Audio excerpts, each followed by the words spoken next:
Hello there, welcome to Bickington Photographic Club's YouTube tutorials channel.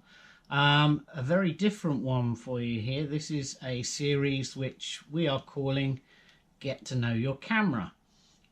Very simply, what we're going to do is we're actually going to guide you through a DSLR or similar camera in terms of what it can do, what its functions are, what the various buttons do on the camera, what facilities the camera has in terms of mounting on tripods, etc., and really give you an overview of exactly what your DSLR's basic functions are.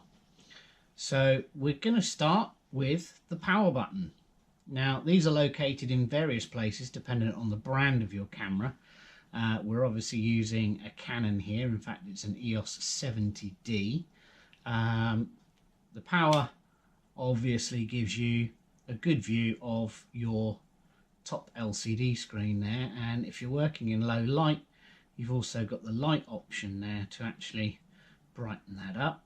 However, most of us will probably use the LCD screen that's on the back of the camera, and for many of you that will look a little bit like that. Now this camera obviously has a pop-out screen, as you saw me use there, and by using the info button I can change what I see on the back of the screen from nothing at all to a spirit level that's going nuts because it's on its end, to a screen which a lot of us will see in the backs of our cameras, which is essentially all of what your camera can do.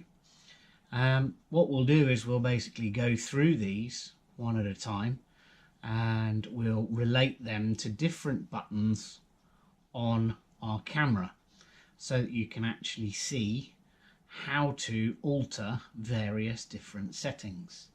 To talk you through the actual buttons, we'll start with the back of the camera here, and hopefully you can see that on here. We've got the menu button first and foremost, and again I should point out these buttons will all be in different places dependent on your brand of camera, whether you're using a Nikon or a Sony, a Fuji, Olympus, Panasonic. Even different Canons differ from one another, so don't take the layout as being gospel, but you will have a menu button somewhere which gives you access to all of your menus. That is a tutorial in itself, which will appear for different cameras later on down the line for Bickington Photographic Club. But in the meantime, back to our standard screen. We have simple functions such as the playback. If you have a card, this is where you get to view the different images that are in your camera. As you can see, if you don't have a card, it will tell you, which is quite useful in case you go out shooting and forget to put a memory card in. Different settings. These wheels help you choose. You can see as I'm turning that wheel there, my f-stop or my aperture is altering on the screen. Bear in mind that if you're using the camera up to the eye, this information does appear in the bottom of most people's viewfinders as well. So if you're not working from a tripod where you've got access to the big screen, you can look through the eyepiece and still have this information on display. So I've got the facility to alter my aperture. That's the size of the hole letting the light into the sensor, remembering the smallest number is the biggest hole and the largest number is the smallest hole. I've also got other buttons on here. You've probably seen my start stop button there. Well, what that actually does is it allows me to access something called live view. Now because we've got the lens cap on and pointing it face down, I'm not going to access that now, but that actually turns this screen into your viewfinder effectively and lets you see exactly what the lens is seeing and subsequently what your sensor is capturing. Other things, we've obviously got our zoom tools, so we can zoom in and out on a picture when we're previewing it, or if we're using live view that we just mentioned, you can zoom in on an area of the image to help you get a better focus perhaps. Down the bottom here, most people will recognize this one. Whether you've got a point and shoot or a DSLR, there's usually a dustbin button, and this is obviously for deleting unwanted images, which can be quite handy if you're trying to save space on your card and you've got time to scan through. You can obviously get rid of anything that's no good. For the keen-eyed people, you may have spotted the little dial up here. This is called a diopter. This spins around in little increments, and if you're very careful you can feel the clicks as it goes. And what I was doing is it's altering the prism in the viewfinder to make sure that it is in tune with your eye. Now, obviously if you pass your camera on to someone else, they may need to alter it for their vision, but it's giving you the opportunity to fine-tune that viewfinder to get you going with a nice sharp image. Switching now to the top of the camera, you can see I've got the smaller screen here, which is giving me the same information as the back of the camera was, and then I've got this dial.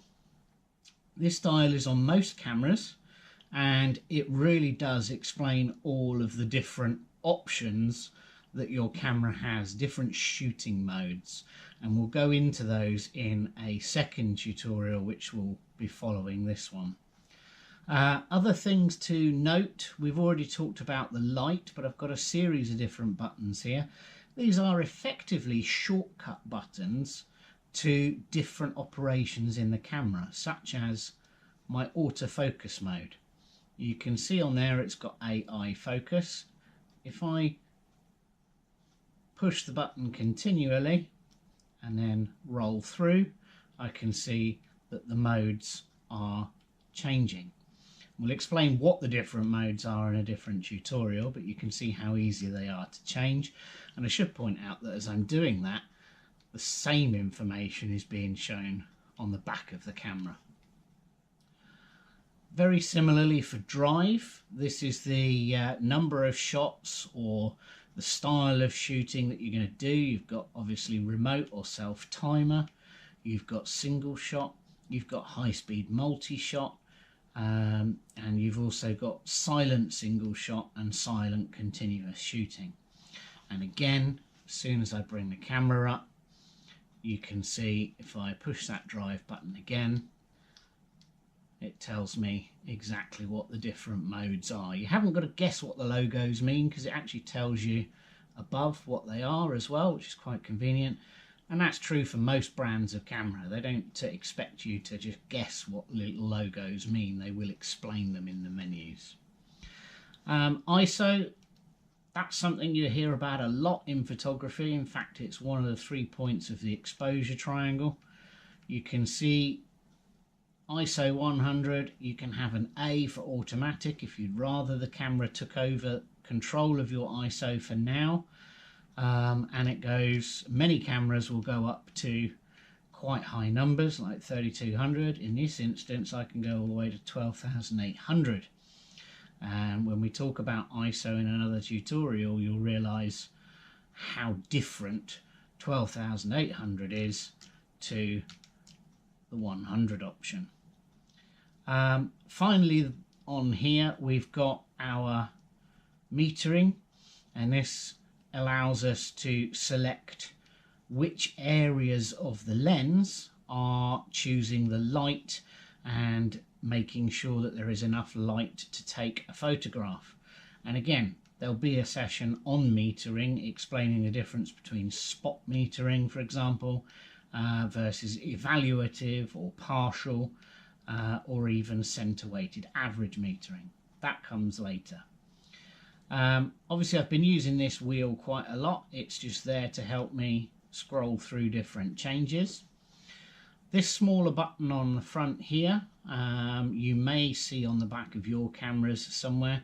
It allows you to choose the focal point for the sharpest focus. So if I bring my screen up to the back here because it's easier to see, you can see that I can choose top, middle, right, bottom, left. I can switch to different modes as well. Because I've got touchscreen on here, I've obviously got the facility to then go with a single spot and choose the one I want. There you go, manual 1-point focusing, so I've got the facility to choose exactly where the sharpest point of focus is going to be in my frame, or I can let the camera do it for me with the auto selection. So that's how to choose your focal point when you are shooting. And finally, and most importantly of all, on the very front there is our shutter release. Part pushing the shutter release will allow the camera to autofocus and be ready to go. Obviously I'm being warned that there's no camera in the card here, so it's not actually going to take a picture. But then obviously just push through to finish and that's your photograph taken. So they're the basics. The only other things that are worth mentioning is obviously our hot shoe attachment. This is for attaching devices such as an off-camera flash. Speed light flashes can clip onto there. Quite a few people I know use little spirit levels that actually slide into a hot shoe. You could use a microphone if you're doing video recording. There's all manner of different accessories that can work off of a hot shoe. We've also got the in-camera flash. This button here, when pressed, if you're in flash mode, will pop up an in-camera flash, which is quite handy for fill-in light work rather than main flash work. And finally, you saw it in the rotation, we've got our tripod mount on the bottom. And that's a standard size tripod mount. It works with a variety of different quick release plates and different brands of tripod, and gives you the ability to obviously have that camera a little bit more stable. So that, in a nutshell, is your DSLR. Get to know your buttons, have a play, take different pictures, look at the differences. It's the easiest way to learn your camera. For now, I'm going to switch off, and that's the end of this tutorial. Please keep watching and commenting. Hope you're enjoying the videos. And this is Bickington Photographic Club, and we will catch you next time.